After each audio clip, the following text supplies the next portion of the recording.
Amén. Creo que nuestro Dios se merece un aplauso. Amén.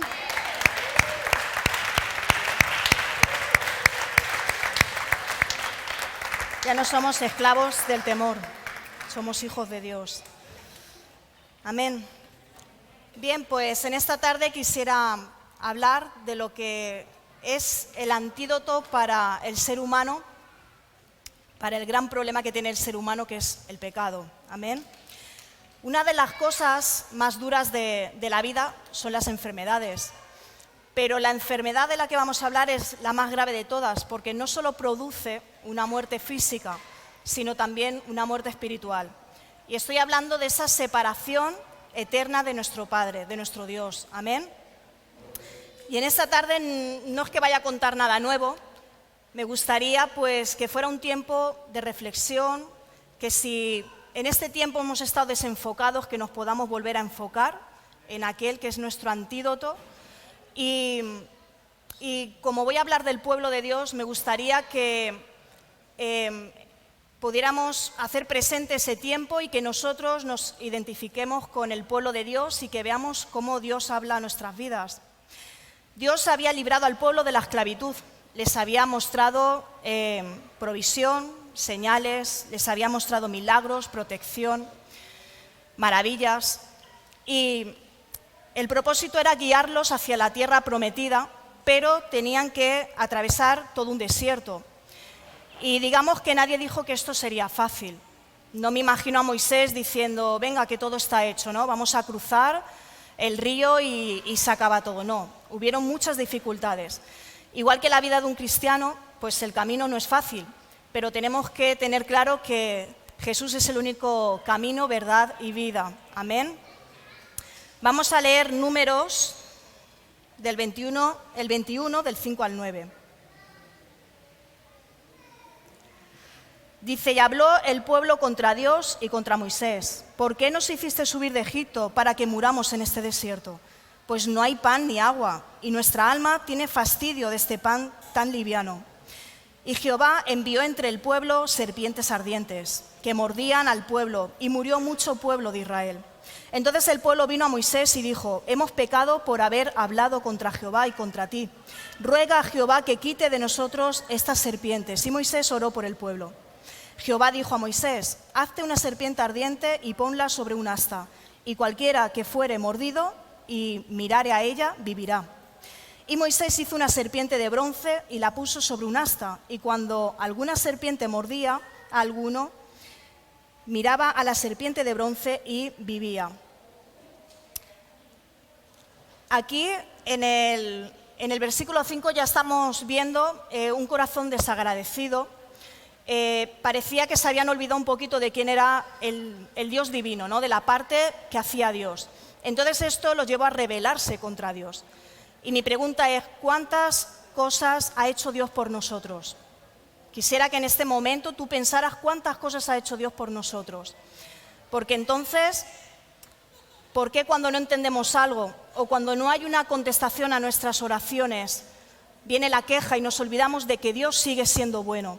Porque Dios no cambia, Él es el alfa y el omega, el principio y el fin, y los que cambiamos somos cada uno de nosotros. Un día estamos aquí y otro día estamos aquí. Entonces, Dios siempre es bueno. Y el peligro de esto es llenarnos de nuestro yo, nuestras razones, nuestras excusas. Entonces le damos entrada al pecado y ahí pues vienen las consecuencias de ello. Se dice que el pueblo, por donde pasaban, parecía ser que habían serpientes venenosas. ¿Cuántas veces Dios nos ha librado de serpientes venenosas? Y a veces ni siquiera hemos sido conscientes del peligro y Dios ha estado ahí. Cuando los discípulos estaban en la barca, antes de que Jesús viniera andando hacia ellos, ¿dónde estaba Jesús? Estaba orando al Padre, estaba intercediendo cuando se desata esa tormenta, ¿no? Pasa lo mismo, hoy en día Dios sigue intercediendo por su pueblo. Dice que Jesús está a la diestra del Padre y está intercediendo por cada uno de nosotros. Parece ser que cuando fueron atacados por las serpientes, digamos que la desobediencia fue la consecuencia de no estar, o parecía ser que no estaban protegidos. ¿Qué le dijo Dios a Adán y a Eva? Que en el momento que probasen del fruto prohibido, ciertamente morirían. Y es que Dios nos hace con libertad de escoger, si no seríamos robots. Entonces sí que tenemos la responsabilidad de dar cuentas a Dios de nuestras acciones, y las consecuencias de la desobediencia son graves y viene a ser la muerte. Todos de alguna manera hemos sido víctimas de esto, por el hecho de nuestra naturaleza, y el pecado se le llama por su nombre. Bien sea pecado pequeñito o sea de gravedad, todo pecado nos separa de Dios. Romanos 3, 23 dice: por cuanto todos pecaron y están destituidos de la gloria de Dios. Pero en el 24 dice: siendo justificados gratuitamente por su gracia. Es por gracia que hoy estamos aquí, es por gracia que Jesús se dio en la cruz por nosotros, mediante la redención que es en Cristo Jesús. Seguimos con el libro de Números, y en el 7, cuando el pueblo se dio cuenta de lo que estaba sucediendo, vienen a Moisés y que le dicen que interviniera, que hablara con Dios y le pidiera. Si ellos no hubieran sido capaces de ver el porqué de esas serpientes venenosas, por mucho que el líder pueda interceder, no hubiera ocurrido nada, pero había como arrepentimiento, ¿verdad? Y Dios trajo la solución. Quizá Dios quería que se enfrentaran cara a cara con el pecado que se estaba cometiendo, y cuando nos enfrentamos cara a cara, nos vemos de frente el pecado, ¿qué ocurre? Que se nos desnuda el alma delante de Dios, ¿no? Y uno siente vergüenza, se quiere esconder. Pues me imagino al pueblo haciendo esto, ¿verdad? Pero lo más importante, que simbólicamente la serpiente de bronce estaba representando la cruz, estaba representando a Jesús. No fue la adoración a ídolos, no fue que Dios le dijo a Moisés que preparara esa serpiente para que adoraran o se postraran, sino simplemente estaba pidiendo que fijaran la mirada a la serpiente. Y cuando fijaban la mirada a la serpiente, pues instantáneamente sanaban. Y igual que hoy día nosotros, fijando la mirada en la cruz, cosas suceden en nuestras vidas. Amén. Dios solo quería que el pueblo tuviera la oportunidad de salvarse, que depositaran su confianza en Él y que mostraran realmente esa disposición de creer, apuntando la mirada a la serpiente, el cual les recordaba al pueblo su pecado, así como cuando miramos la cruz nos recuerda el pecado, como la provisión de Dios para la cura del mismo. Cuando una persona está enferma, vive las consecuencias de la enfermedad, pero cuando recibe la cura, ¿qué ocurre? Pues que los síntomas desaparecen y una persona puede vivir mejor, ¿verdad? Entonces, ¿de qué sirve que nos den una medicina que no alivia los síntomas y que sigues viviendo en esa debilidad? Y tú me puedes decir, sí, pero Dios se perfecciona en la debilidad que tú le entregas, en la debilidad que tú permites que Dios se manifieste. Y es que hemos recibido esa cura, pero los síntomas siguen estando, porque quizá lo que viene a ser la medicina no la estamos aprovechando. No sé si me explico. Dice, no pierdas todo lo que habías avanzado en el camino, dice, porque no podemos permitir que en el camino donde Jesús ya nos habló que tendríamos aflicciones, no podemos paralizarnos, no podemos dudar, no podemos mirar hacia atrás, sino tenemos que continuar, porque Él sigue diciendo, tendréis aflicciones, pero confiad porque yo he vencido al mundo. Entonces, ¿dónde queda el poder de la palabra de Dios en nuestras vidas? ¿Qué valor le estamos dando al nombre de Jesús cuando hacemos esto? ¿Está siendo nuestro antídoto Jesús en nuestras vidas? Seguramente tu recorrido está siendo difícil, pero en medio de estas dificultades también hemos recibido muchas veces la victoria. Bueno, siempre que lo pones en la mano de Dios, hay victoria. Yo creo que cada uno de los que estamos aquí, aunque sea por una vez en la vida, hemos experimentado el poder de Dios. Y algunos los experimentan cada día, no porque Dios haga acepción de personas, porque hay personas que perseveran, que tienen una estrecha relación con Dios. Y eso te hace ver que cada día Dios se perfecciona y cosas que parecen tonterías, Dios va haciendo cada día y se va moviendo en nuestras vidas.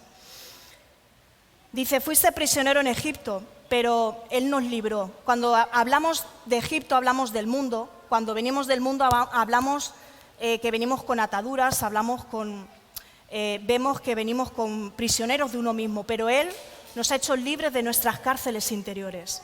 Amén, de nuestro orgullo, nuestro egoísmo, nuestro legalismo, etc. Dice, recuerda que cada vez que dirijas a un nuevo lugar, dice, habrá un nuevo camino que recorrer, donde te encontrarás con serpientes venenosas, pero si pones la mirada en la cruz no habrá que temer.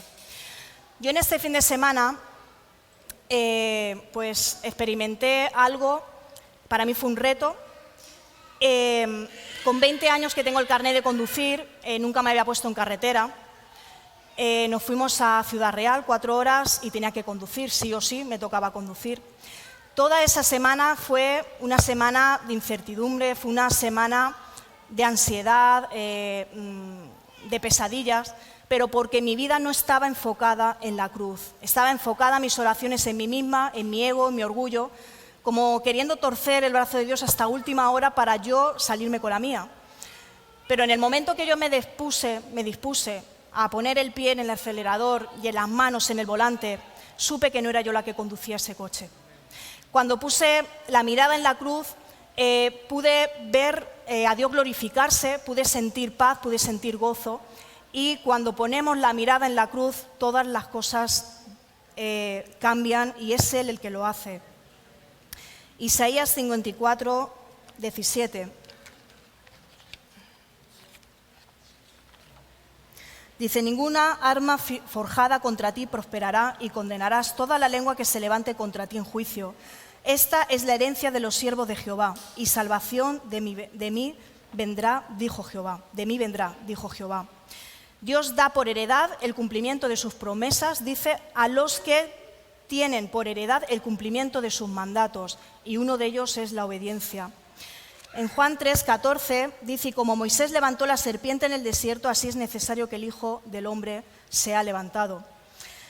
Volviendo al libro de Números, vemos cómo el pueblo se desanima porque tenían que estar cierto tiempo rodeando la tierra de Edom, y esto trae murmuración hacia Dios, hacia Moisés, pero también vemos cómo reacciona el pueblo a la mordedura de la serpiente. Aunque muchos recibieron la mordedura y murieron, otros empiezan a clamar. Otros empiezan a confesar, Moisés intercede y entonces Dios provee un medio de salvación. Y es que cuando tomamos la iniciativa, Dios responde. Amén. Ellos tenían que desear con todo el alma ser sanados, tenían que creer en el poder de Dios y si así era, verían la gloria de Dios como la habían visto anteriormente en tantas ocasiones. Digamos que esta escena nos lleva a la comparación de Jesús. Creer es como mirar la cruz del Calvario con todo el deseo de tu corazón, con la plena confianza en aquel que fue levantado en el Calvario a fin de que todo aquel que en él crea no se pierda, mas tenga vida eterna. Dice que la fe no se puede mirar hacia la cruz, no se puede mirar con una mirada fría, no se puede mirar con una mirada sentimental, sino angustiosa, que cuando miremos la cruz podamos ver el sacrificio y podamos ver que ese sacrificio ha hecho algo en nuestras vidas, cambiar nuestras vidas. El Hijo del Hombre, dice, fue levantado como la serpiente de bronce en el desierto. Dice que la serpiente era igual que las demás, pero lo que cambiaba pues era que no tenía veneno. Así como el Hijo de Dios se hizo carne, pero era el único justo entre los hombres. También vemos que la serpiente fue atada en un poste y Jesús fue puesto en un madero, levantado para que hoy pues podamos tener libertad y ser sanados. Aquel a quien ofendimos hoy es nuestra paz. Y hay un anónimo que dijo así, volviendo a la situación del pueblo, dice, las cosas materiales difieren de las espirituales, en que las materiales que hacen hartan y hastían en la medida en que satisfacen, dice, y así quitan el apetito cuando nos llenan. O sea, es algo que no permanece, pero en cambio las espirituales satisfacen en la medida que nos van llenando, excitándonos más y más, en la medida que nos van excitando más y más nuestro apetito para seguir nutriéndonos de ellas, siempre satisfechos pero nunca hartos.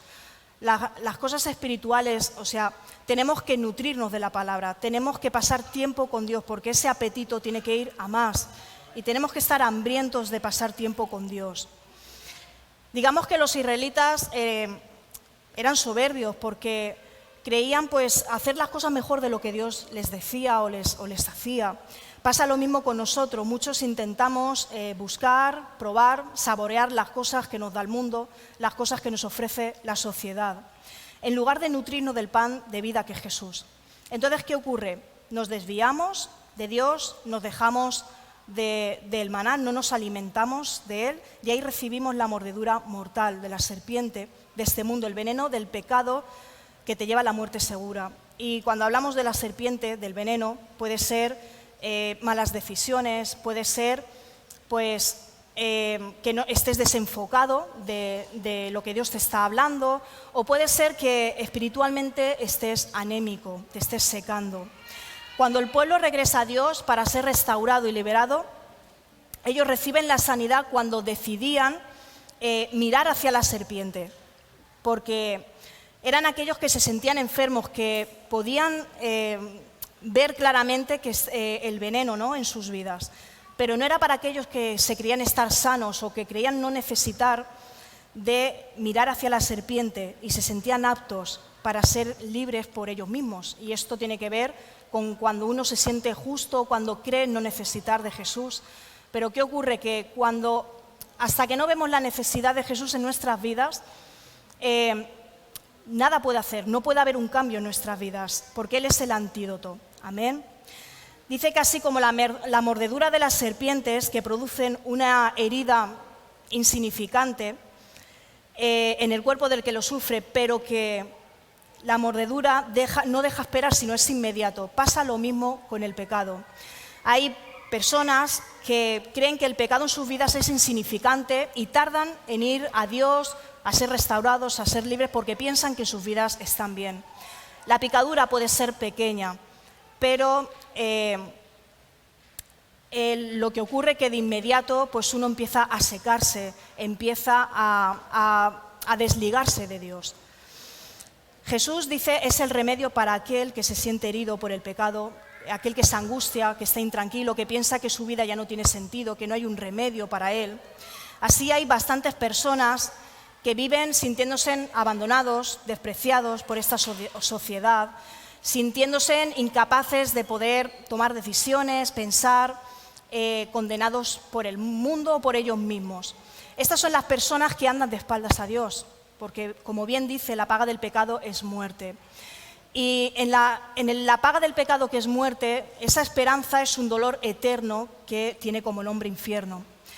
Pero para aquellos que están esperanzados, aquellos que esperan salvación, Dios ha levantado al único Salvador, el único mediador, el único camino al Padre, que es Jesucristo, y el que ponga la mirada en Él, éste vivirá.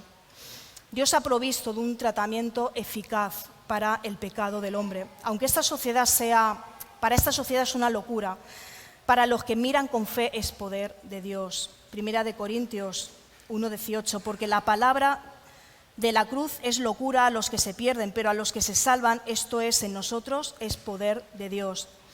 Jesús aceptó venir al mundo, ¿para qué? En semejanza de carne, de pecado, para ser hecho maldición, para tomar nuestro lugar, el lugar que representaba para toda la humanidad. Y en todo el campamento de Israel solo había una serpiente de bronce. No es que cada día cambiaran o decidieran poner otra, sino era una serpiente de bronce. Para aquellos que se sentían heridos, podían ser sanados. Pasa lo mismo con la cruz. Pasa lo mismo, que existe solo un remedio para el pecado. Hay un solo mediador entre Dios y los hombres, y ese es Jesucristo.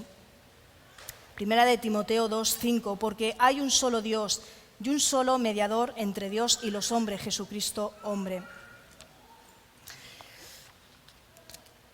Y para concluir, para pensar, para meditar, una vez un anónimo dijo: a causa de mis pecados había yo caído en un pozo profundo, fangoso, que no podía salir. Dice: entonces pasó un sabio, oyó mis súplicas y dijo: oh, pobre, es el destino, si me hubieras hecho caso no estarías ahí. Y cogió su camino y se fue. Luego vino Buda, quien opinó: pobre, voy a reflexionar en el significado de esta desgracia. Cogió y se fue. También pasó por allí Mahoma, también prestó atención a mi desdicha y gritó en el pozo: la próxima vez sé más prudente.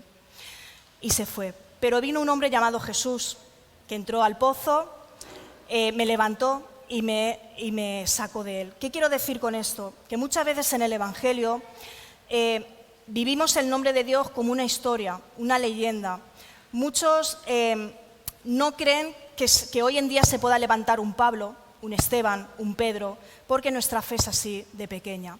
hemos recibido el poder de Dios, ¿no? Hemos recibido el Espíritu Santo y Dios quiere que te levantes en poder porque, al igual que en el Antiguo Testamento, al igual que en toda la Biblia en sí y hoy en día, sigue estando el poder de Dios, se manifiesta de la misma manera.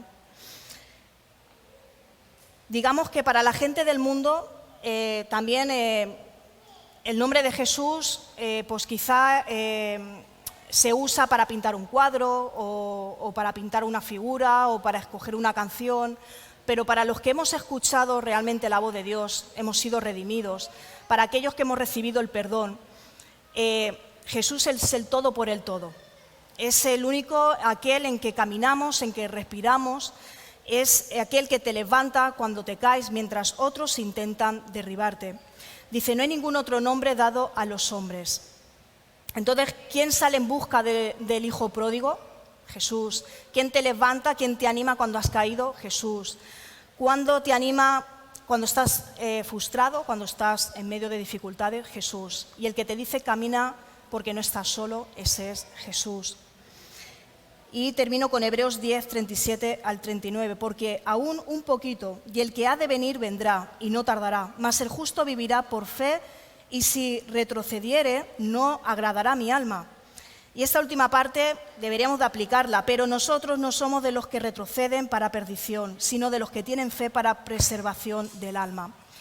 Amén. Tenemos que poner la mirada en Jesús y verdaderamente experimentar el poder de Dios, el poder que hemos recibido. Así que hasta aquí este compartir y a los que estéis al otro lado, pues nada, deciros que gracias por estar ahí. Si eres de los que se han desenfocado, si eres de los que han perdido la mirada en Jesús, pues hoy es el día de volver, de ponerse a cuentas con Él. Si eres de aquellos que no han recibido a Dios en sus vidas, pues te invito a que lo puedas retar en tu vida, que lo puedas recibir como tu único dueño y salvador y vas a ver que tu vida va a cambiar. Y nada, creo que domingo y sábado no se va a retransmitir, hasta el miércoles que viene no nos veremos, así que deciros que valéis mucho para Dios y que gracias por vuestro tiempo.